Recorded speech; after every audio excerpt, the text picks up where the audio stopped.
अपने को आत्मा निश्चय कर मुझ परमपिता परमात्मा को याद करना ही सही रूप से मेरा सिमरन है। तो हमें यही प्रयास करना है कि हम जब बैठते हैं भगवान की कथा सुनने या भगवान को याद करने, तो ये देह का भान याद नहीं आना चाहिए, ये शरीर याद नहीं आना चाहिए। मैं इस शरीर में व्याप्त एक शक्ति हूँ, एक आत्मा हूँ।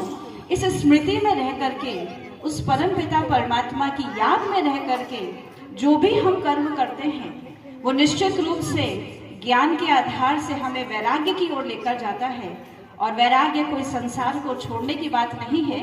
वैराग्य अर्थात अपने अंदर की बुराइयों का त्याग करना ही वैराग्य है। और इसी त्याग के बाद ही परमात्मा से सर्वोच्च मिलन का जो सुख प्राप्त होता है, जिसको अतीन्द्रिय सुख कहा गया है। और कहा जाता है कि अतीन्द्रिय सुख पूछना हो तो गोपी वल्लभ के गोप गोपियों से पूछो। तो गोप गोपियों का अगर वो सुख अनुभव करना है तो ये 3 चरण को प्राप्त करना होगा। भक्ति,